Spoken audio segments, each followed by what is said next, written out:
So good evening, everyone. Today we are going to start a very important act, that is Arbitration and Conciliation Act को हम देखेंगे। आज हमारा introductive part है, बहुत ही basic चीज को हम डिस्कस करेंगे और ये पूरे कॉन्सेप्ट को समझेंगे कि आर्बिट्रेशन एंड कंसिलिएशन एक्ट है क्या और हमें पढ़ना क्या है और आर्बिट्रेशन एंड कंसिलिएशन एक्ट आया क्यों, ये हम सारी चीजें समझेंगे। अब as you know very well कि जो कोर्ट की सिचुएशन है, बहुत ही बेसिक से लेके मैं चल रहा हूँ। कोर्ट की जो सिचुएशन है आज के डेट में, आप बहुत अच्छी तरीके से जानते हैं कि क्यूज लगते हैं, भीड़ लगती है ना। और जो जुडिशरी प्रोसेस है एक्चुअली टेक्स मच टाइम और बहुत ज्यादा लेंदी केसेस भी हो चुके हैं, है ना। और लैक ऑफ नंबर ऑफ जजेस भी हैं, है ना। पेंडिंग केसेस भी हैं, ठीक है। और जो कोर्ट का प्रोसीजर होता है, जुडिशरी प्रोसीजर, अगर हम बात करें जुडिशियल प्रोसीजर की बात करें, so it takes much time as well as cost इसमें बहुत ज्यादा इन्वॉल्व होता है और लेंदी होता है। लेंदी के साथ साथ एक प्रोसीजर होता है इसका, है ना, कि भैया एक रिजिड प्रोसीजर है कि भैया ऐसे आप आओगे, पहले ये होगा तब ऐसे होगा, है ना। फिर ऐसे आपको इसी फॉर्मेट में सबमिट करने हैं, कितना दिन वेट होगा, फिर आपको बुलाया जाएगा। आप ऐसे प्लेंटिफ आ रहे हैं या क्लेमेंट कह लो आप, यहाँ पे क्लेमेंट रिस्पोंडेंट जो भी है वो क्लेमेंट के बयान लिए जाएंगे, रिस्पोंडेंट के बयान ले जाएंगे, दोनों एविडेंसेस देखे जाएंगे, दोनों के स्टेटमेंट देखे जाएंगे, दोनों को फिर अपॉर्चुनिटी ऑफ बिंग हर्ड दी जाएगी। क्लेमेंट जो कहना होगा वो कहेगा, मतलब प्लेंटिफ जो कहना होगा वो कहेगा, फिर डिफेंडेंट जो कहना होगा वो कहेगा। एक लॉन्ग प्रोसेस है, लेंदी प्रोसेस है। इतना एक्चुअली टाइम होता नहीं है किसी और के पास, है ना, सबके पास नहीं होता। अच्छा ठीक है, एक क्रिमिनल केस है, मर्डर का केस है, तो आप इतना लेंदी प्रोसेस ऑप्ट कर रहे हो, प्रोसीजर ऑप्ट कर रहे हो, सो दैट कि कहीं ऐसा ना हो कि कोई एक बेगुनाह इन्वॉल्व हो जाए। हम बेगुनाह, एक इतना लेंदी प्रोसेस क्यों है, इतना इतना वास्ट प्रोसेस क्यों है, क्यों एक एक कदम जो है फूंक के चला जाता है, क्यों टाइम ले जाता है, just to give the justice, so that कि कहीं गुनाहगार जो है वो छूट जाए और बेगुनाह जो है वो फंस जाए। इसलिए एक एक कदम फूंक के चला जाता है, टाइम ले जाता है, बाकी एकदम पूरे प्रोसीजर को फॉलो करते हुए डिसीजन दिया जाता है, इसलिए क्योंकि कोई और जो है शरीफ आदमी ना फंस जाए। लेकिन आप एक बात, अच्छा क्रिमिनल प्रोसीजर है तो आप ऐसा कर रहे हैं, ठीक है, judicial process the good process, correct process, वो ठीक है, जुडिशियल प्रोसेस के हिसाब से क्रिमिनल प्रोसीजर को डील किया जाए, वो ठीक है। लेकिन क्या आप एक बात बताइए, कमर्शियल जो ट्रांजेक्शन होते हैं, जो बिजनेस एक इंसान कर रहा है, क्या एक बिजनेसमैन के पास इतना टाइम होता है? वो अपना बिजनेस करेगा या बैठ के कोर्ट का चक्कर लगाएगा? मान लो कोई डिस्प्यूट एराइज हो जाता है, मैं और जीनत जो है एक एग्रीमेंट करते हैं business related, we enter into a contract just to do the business. If any issue arises और जीनत मुझसे नाराज हो गई, गुस्सा हो गई, कोर्ट में पहुंच गई। अब कोर्ट में पहुंच गई तो मुझे मालूम है जुडिशियल प्रोसीजर बहुत ज्यादा लेंदी टाइम लेगा। मेरे पास यही काम है क्या कि मैं जाके अपीयर हूँ, फिर ये अपीयर होंगे, यही मैं करता रहूँ कि मैं अपना बिजनेस करूँ। तो आपको नहीं लगता है कि कमर्शियल ट्रांजेक्शन की जहां तक बात है, either you talk about domestic और इंटरनेशनल बोथ, हो सकता है मैं इंटरनेशनली किसी से एग्रीमेंट किया हूँ, एक वॉशिंगटन का आदमी है, उसके साथ I have entered into a contract to do the business, and if any issue arises, वो बेचारा फॉरेनर आएगा, जुडिशियल प्रोसेस में करता रहेगा, मतलब यही सब चलता रहेगा क्या कि बिजनेस करना, बिजनेस को आपको बूम करना है। ये तो मैं एक एग्जांपल बता रहा हूँ। ऑल ओवर इंडिया पे अगर हम बात करें तो सारे बिजनेसमैन अगर जुडिशियल प्रोसेस को ऐसे फेस करते चलेंगे, कहीं ना कहीं इकोनॉमिक पे इम्पैक्ट आता है। Just to enhance the economy, just to make ease the business, just to make ease the doing business, हुआ क्या, ये थॉट प्रोसेस लाया गया दिमाग में कि एक ऐसा प्रोसीजर बनाया जाए कि एटलीस्ट क्रिमिनल तो नहीं, लेकिन एटलीस्ट जो कमर्स से रिलेटेड इश्यूज हैं, डोमेस्टिक चाहे इंटरनेशनल, दोनों बात है, कमर्शियल जो ट्रांजैक्शन है, जैसे कोई कॉन्ट्रैक्ट में एंटर हो गया कोई बिजनेस करने के लिए, कोई इंश्योरेंस रिलेटेड पॉलिसी हो गई, है ना, कोई मैन्युफैक्चरिंग से रिलेटेड कोई प्रोजेक्ट हो गया, है ना, रियल एस्टेट का प्रोजेक्ट हो गया, ये सब जो ट्रांजेक्शन हैं, इससे रिलेटेड अगर इशू होते हैं तो क्यों ना हम एक बॉडी बना दें, जुडिशियल प्रोसेस को छोड़ के कहीं और एक ऐसा सिस्टम हम ले आए। जैसे ये हमने आपके सामने लिखा, डिस्प्यूट टू बी रिजॉल्व, ये पार्टनरशिप से रिलेटेड डिस्प्यूट है, सिविल मैटर से रिलेटेड डिस्प्यूट है, कंस्ट्रक्शन मैटर से रिलेटेड डिस्प्यूट है, इंश्योरेंस से रिलेटेड डिस्प्यूट है, टाइम बार डेट से रिलेटेड डिस्प्यूट है, मतलब कि related to business and industry matters हैं। तो क्यों ना हम एक मैकेनिज्म बनाएं, एक अल्टरनेट तरीका अपनाएं जो जुडिशरी से संबंधित ना हो।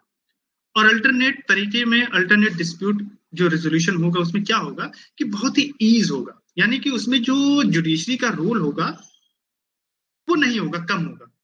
जुडिशरी पिक्चर में आएगी तो वही ट्रेडिशनल मेथड, वही टाइम टेकिंग, सुनवाई पे सुनवाई, तारीख चलती रहेगी। और अगर हम अल्टरनेट डिस्प्यूट रेजोल्यूशन लाते हैं, अल्टरनेट एक तरीका लाते हैं जिसमें बिजनेस से जितने रिलेटेड इश्यूज हैं जल्दी जल्दी सॉल्व होने लगे, तो एटलीस्ट कहीं ना कहीं हमारी इकोनॉमी भी बूम अप होगी। और मतलब क्या होता है, पर्पस क्या है, बिजनेस करना है ना लोगों का। बिजनेसमैन का पर्पस क्या होता है, एक बिजनेसमैन है तो बिजनेस करने का पर्पस है, वो थोड़ी कि कोर्ट में जाके वो चक्कर लगाता रहेगा। तो पूरे ऑल इंडिया में बात करें तो आप कह सकते हैं कि जो अल्टरनेट डिस्प्यूट रेजोल्यूशन है, एडीआर जो है, वो कहीं ना कहीं इकोनॉमिक को बूम करने में भी हेल्प किया है। भाई किसी को जाहिर सी बात है इशू तो होंगे ही, इशू को आप अवॉइड नहीं कर सकते। उस इशू को बिजनेस, हर बिजनेस है जहां वहां इशू होंगे। मेरे जीनत के बीच में ऐसा नहीं कॉन्ट्रैक्ट हो गया तो फाइनल हो गया, हो सकता है मैंने फ्रॉड कर दिया, हो सकता है जीनत ने फ्रॉड कर दिया, कुछ हो सकता है किसी पॉइंट को लेके हम में डिस्प्यूट हुआ है। तो डिस्प्यूट होना लाजमी है, डिस्प्यूट को अवॉइड किसी सूरत में किसी कंडीशन में नहीं किया जा सकता। ऐसा नहीं हो सकता कि लड़ाई ना हो।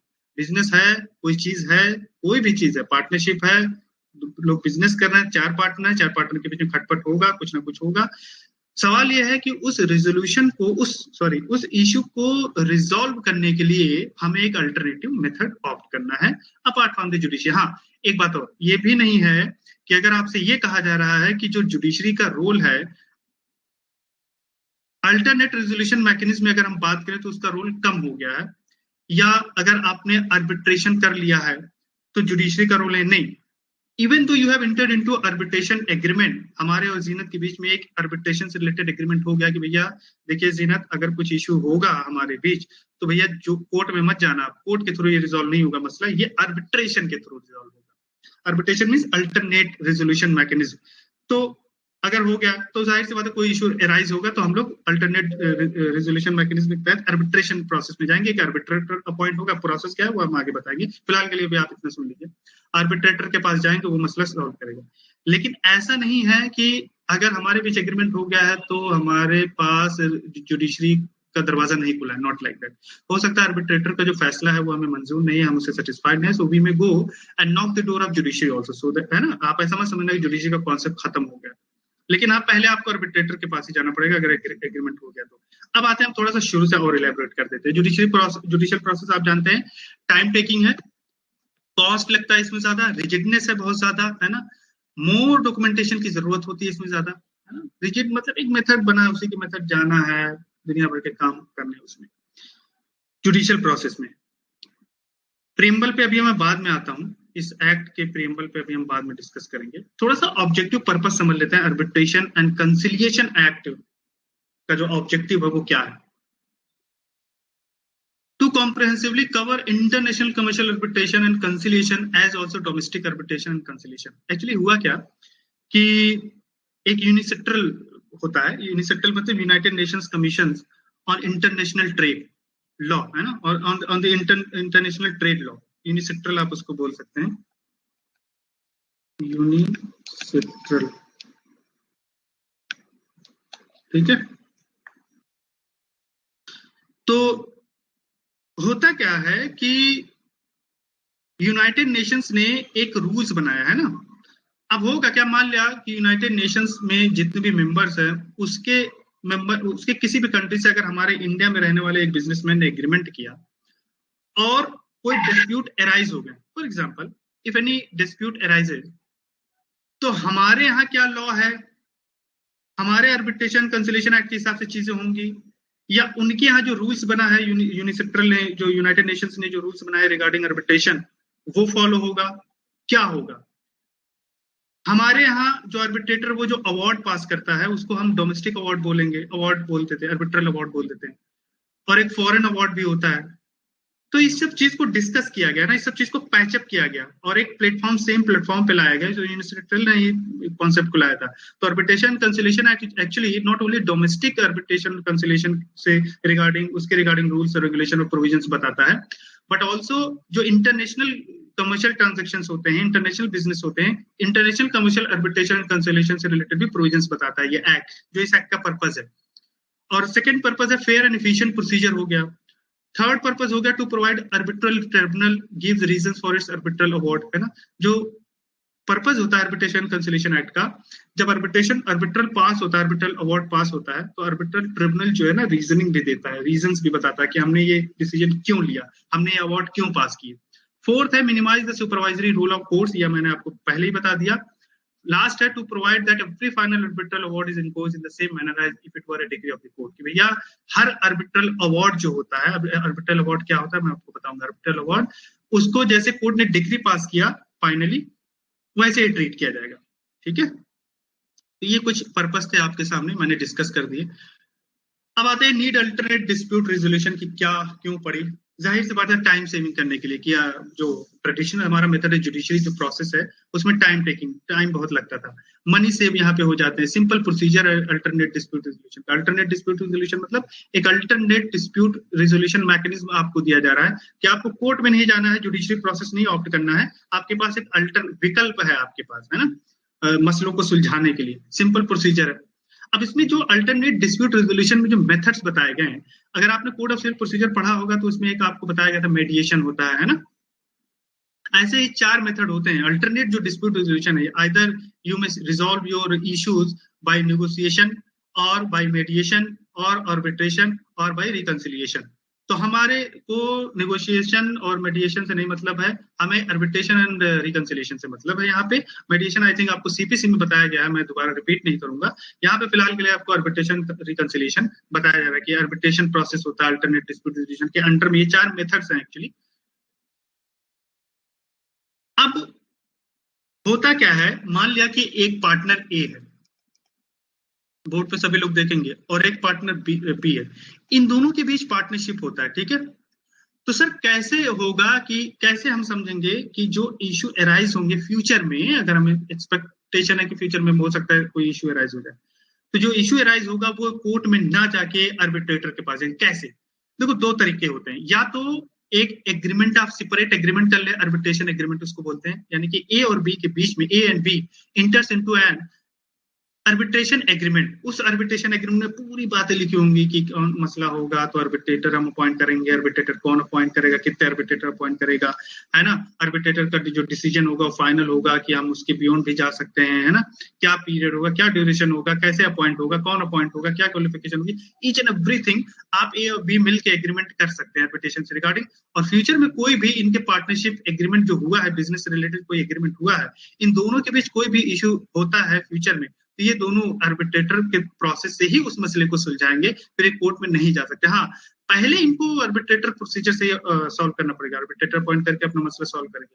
मान लिया आर्बिट्रेटर ने कोई अवार्ड पास किया, आर्बिट्रल अवार्ड पास किया, ये दोनों को ना मंजूर था, तो हाँ दे may both may go to the court, simple.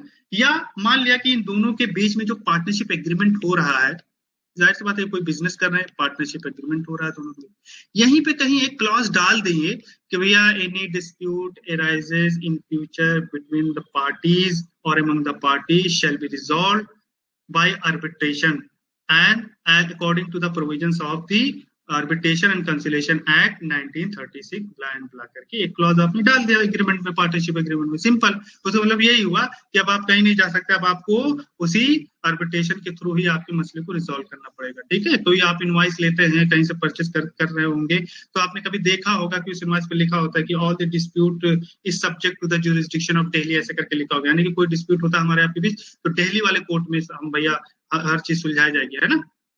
इस तरीके से पार्टनरशिप एग्रीमेंट का आप करते हैं तो इसमें एक क्लॉज डाल सकते हैं, कोई भी इशू होगा तो हमारे बीच आर्बिट्रेटर के थ्रू होगा, हम कोर्ट वोट नहीं जाएंगे, हमारे पास इतना फालतू टाइम नहीं है। पता चले आप कोर्ट में चले गए, मैं यही सब करता रहूंगा, बिजनेस करूंगा बैठ के कि कोर्ट जुडिशियल प्रोसेस को फेस करूंगा। तो इसीलिए आपस में समझौता हो जाता है कि भैया आर्बिट्रेटर अपॉइंट करके होंगे, ठीक है जी। तो इसमें क्या होता है, जाहिर सी बात है डिस्प्यूट अगर अराइज होगा तो उस डिस्प्यूट को रिजोल्यूशन कैसे करना है, रिजॉल्व कैसे करना है, वो हमें देखना पड़ेगा। दोनों पार्टीज कहेंगे भैया इसको रिजॉल्व कैसे करना है, दोनों पार्टीज मिलके एक थर्ड पार्टी को अपॉइंट करेंगे, सिंपल है। अब अपॉइंटमेंट का तरीका, each and everything is mention in this act, arbitration and conciliation act. कैसे होता है अपॉइंटमेंट, एक आर्बिट्रेटर भी अपॉइंट हो सकता है, आर्बिट्रेटर ट्राइब्यूनल भी अपॉइंट हो सकता है। ट्राइब्यूनल होंगे तो कितने आर्बिट्रेटर होंगे, उसमें इवन नंबर नहीं होना चाहिए, 3 या और ऐसे करके होना चाहिए, 3 या 5 या 7 होने चाहिए, ऐसे करके होना चाहिए, है ना। अगर 3 है तो ए एक अपॉइंट करेगा आर्बिट्रेटर, बी एक आर्बिट्रेटर अपॉइंट करेगा, और जो ए और बी दोनों मिलकर अपॉइंट किए हैं 2 आर्बिट्रेटर, वो दोनों आर्बिट्रेटर मिलकर एक थर्ड आर्बिट्रेटर को अपॉइंट करेगा। इस तरीके से अपॉइंटमेंट होती है, सो दैट मतलब ऐसा ना हो। अच्छा देखो कितनी खास बात है आर्बिट्रेशन कंसिलिएशन एक्ट की, कि जो पार्टीज इन डिस्प्यूट है वही अपने जज को अपॉइंट करे। आर्बिट्रेटर मतलब जज ही तो हुआ है, एक डिसीजन पास करेगा वो। हाँ, यहाँ पे आर्बिट्रेटर कह सकते हैं, जज तो नहीं कह सकते। आप देखिए कितना खूबसूरत बनाया गया है, इसमें खूबसूरती से बनाया गया है कि यानी कि जो पार्टीज इन डिस्प्यूट है वही अपॉइंट कर रहा है अपने लिए। तो जाहिर सी बात है कि ऐसा नहीं हो सकता कि अगर जो अवार्ड पास किए जाएंगे तो ए नाराज हो जाएगा या बी नाराज हो गया, बी ये कहेगा नहीं नहीं ये तो तुम अपनी तरफ से ही लाए थे, तुम्हारे फेवर में पास करेंगे, बी ऐसे नहीं कह सकता, ना ये ऐसे कह सकता है। कितने हिसाब से उसको बनाया गया। एक ए लाएगा आर्बिट्रेटर, एक बी लाएगा आर्बिट्रेटर, और दोनों जो आर्बिट्रेटर होंगे एक थर्ड अपॉइंट करेंगे आर्बिट्रेटर, तो 3 आर्बिट्रेटर हो जाएंगे। ऐसे ही 5 होगा तो 2-2 करके अपॉइंट दोनों करेंगे, और 2-2 4 हो गए, चारों एक को अपॉइंट कर देंगे, 5 हो गए आर्बिट्रेटर। तो like this, so that impartial हो सके, डिसइंटरेस्टेड हो आर्बिट्रेटर। ठीक, तो आपको बता दिया मैं, सोलो आर्बिट्रेटर भी हो सकते हैं, आर्बिट्रेशन ट्राइब्यूनल भी हो सकता है, और पार्टीज इन जो डिस्प्यूट होती है वही अपॉइंट करती है।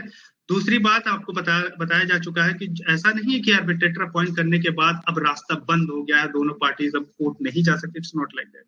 इस केस में भी, सूरत में भी, अगर दोनों डिससेटिस्फाइड हैं आर्बिट्रेटर के डिसीजन से, अवार्ड से, so they may by mutual consent they may go to the court. Arbitrator में देखिए, अब आर्बिट्रेटर है, आर्बिट्रेटर के सामने ये 3 चीजें हैं। एक तो उसका कंसेंट होना चाहिए, कंसेंट दिया हो वो, और एक वो डिसीजन जो भी देगा वो दोनों पार्टीज ए और बी पे बाउंड होगा। तीसरा कि वो इम्पार्शियल होना चाहिए और इंटरेस्टेड नहीं होना चाहिए, डिसइंटरेस्टेड होना चाहिए। ऑब्वियसली बात है कि जो मैटर है उसी में वो इंटरेस्टेड है, तो जाहिर सी बात है इम्पैक्ट हो जाएगा, वो बायस हो जाएगा ना, तो बायस नहीं होना चाहिए। अच्छा, मान लिया कि वो इंटरेस्टेड है ना, अगर वो इंटरेस्टेड है तो मान लिया वो डिस्क्लोज्ड कर देता है।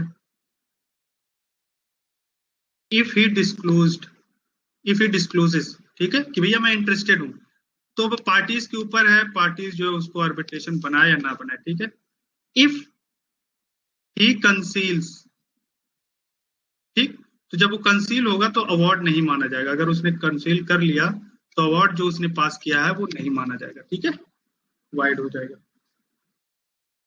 अब समझ में आ रहा है आपको धीरे धीरे। डिस्प्यूट रेजोल्यूशन में देख लेते हैं, एक तरीके का रैशनल प्रोसेस होता है, बहुत ही मेंटल जॉगिंग प्रोसेस है, और इसमें दिमाग लगता है। ऑब्वियसली बात है किसी भी जजमेंट में, चाहे आप जुडिशरी में देखें चाहे डिस्प्यूट रेजोल्यूशन को देखें, ठीक है, एक सिंपल प्रोसेस है। ऐसा भी नहीं है ना कि आप सामने वाला आया और ये सामने वाला क्लेमेंट आया और उसके बाद रिस्पोंडेंट आया, सामने वाले का सुन लिया मैंने, रिस्पोंडेंट का सुन लिया, फटाफट डिसीजन कर दिया, ऐसा तो नहीं है ना। वो जो प्रोसेस है, जो एक्चुअल प्रोसेस है वो तो फॉलो होगा ना। आपको you have to check it out, what is the point of issue, है ना, what is the issues, issue in fact, fact in issue क्या है, उस इश्यूज पे लॉ क्या क्या एप्लीकेबल हो रहे हैं, है ना, उसका रिजोल्यूशन क्या हो सकता है, क्लेमेंट ने क्या कहा, you will give the opportunity to claimant also, respondent क्या कहना चाहता है, उसके स्टेटमेंट क्या है, एविडेंसेस आप लोगे, है ना, दोनों को मैच करोगे, यही सब सारी बातें होती है ना, दोनों को अपॉर्चुनिटी ऑफ बीइंग हर्ड दोगे, दोनों ने क्या क्या कहा है। अब एक डिसीजन आप बनाओगे, है ना, रिजोल्यूशन बनाओगे, रिजोल्यूशन ढूंढोगे, एक डिसीजन बनाओगे, तो जो डिसीजन बनाते हो आप, जो फाइनल आप देते हो, उसी को हम आर्बिट्रल अवार्ड कहते हैं। क्या कहते हैं जी? आर्बिट्रल अवार्ड कहते हैं। ये मतलब आप समझो डिग्री, पैरेलल टू डिग्री आप समझो, जैसे कोर्ट डिग्री पास करती है वैसे आर्बिट्रेटर या आर्बिट्रेशन अवार्ड ट्रिब्यूनल जो होता है वो आर्बिट्रल अवार्ड पास करते हैं, ठीक है जी, और ये दोनों पार्टीज पे बाउंड होता है। तो ये हमारी कुछ चीजें हो गई, ऑब्जेक्टिव को आपको समझा दिया गया। एक बार प्रियम्बल हम देख लेते हैं, आपके सामने प्रियम्बल को रखते हैं। जब आप एक्ट को पढ़ेंगे तो सबसे पहले प्रियम्बल को समझना बहुत जरूरी हो जाता है। ये कहता है कि ये ऐसा एक्ट है to consolidate and amend, consolidate and amend, यानी कि मैं बोल दूं कि आर्बिट्रेशन एंड कंसिलिएशन एक्ट 1936, 19 कौन सा ईयर है arbitration conciliation act? 96 I think, हाँ 96, 1996 जो है, इससे पहले भी एक एक्ट था आर्बिट्रेशन के रिगार्डिंग, आर्बिट्रेशन एक्ट 1940 आप मान लो, ये मान लो क्या यही था, ठीक है। अब इसमें 1940 में ना ये सब प्रोसेस नहीं था कि मान लिया फॉरेन के साथ किसी कोई एग्रीमेंट कर रहा है बंदा इंडिया का, उसके साथ कोई डिस्प्यूट हो गया तो कैसे वो रिजॉल्व होगा। जो ये 1940 था उसमें कोई इंटरनेशनल कमर्शियल ट्रांजैक्शन से रिलेटेड कुछ बातें नहीं कही थी, उसमें कुछ बात ही नहीं कही गई थी। तो धीरे धीरे चीजें बढ़ी हैं, इंडिया की इकोनॉमिक ग्रोथ हुई है, इंडिया के लोग बाहर से भी पैचअप करने लगे, बाहर से भी बिजनेस करने लगे, बाहर के साथ वालों के साथ बिजनेस करने लगे, एग्रीमेंट करने लगे। तो ये हुआ भैया, बाहर वाला कहने लगा कि देखो भाई हमारे इंडिया में तुम्हारे यार ऐसे जुडिशियल प्रोसेस बहुत लंबा चलता है, हम आर्बिट्रेशन, कोई डिस्प्यूट अराइज होता है तो आर्बिट्रेशन के ही थ्रू होगा। अब आर्बिट्रेशन के थ्रू होगा तो उसके कंट्री में जो यूनाइटेड नेशंस का अगर मेंबर है तो उसमें जो रूल्स सेंट्रल ने बनाया है उसके रिगार्डिंग वो रिजॉल्व होगा। या इंडिया में तो कोई एक्ट था ही नहीं उस जमाने में 1940 में कि बाहर फॉरेन अवार्ड से रिलेटेड कोई कॉन्सेप्ट ही नहीं था। तो इसीलिए नया ये थोड़ा ना पैचअप नहीं हो रही थी, चीजें बहुत हौच पौच हो रही थी। तो इजीली ये एक्ट लाएगा, आर्बिट्रेशन कंसिलिएशन एक्ट 1996 लाएगा, जिसमें इंटरनेशनल कमर्शियल आर्बिट्रेशन को भी ध्यान में रखा गया और इसको कंसोलिडेट किया गया। ये जो एक्ट है उसको 1940 में जो एक्ट है उसको कंसोलिडेट करना, इसका प्रीएम्बल मकसद है इस एक्ट का, अमेंड करना, जो भी लॉ है रिलेटेड टू डोमेस्टिक आर्बिट्रेशन या इंटरनेशनल कमर्शियल आर्बिट्रेशन उसको अमेंड करना और इन्फोर्स करना फॉरेन आर्बिट्रल अवार्ड्स को, as also to define the law relating to conciliation and for matters connected therewith or incidental thereto। तो इसके आगे भी प्रीएम्बल है, उसको पढ़ लेना। और वन मोर थिंग, इसमें अमेंडमेंट भी हुए हैं,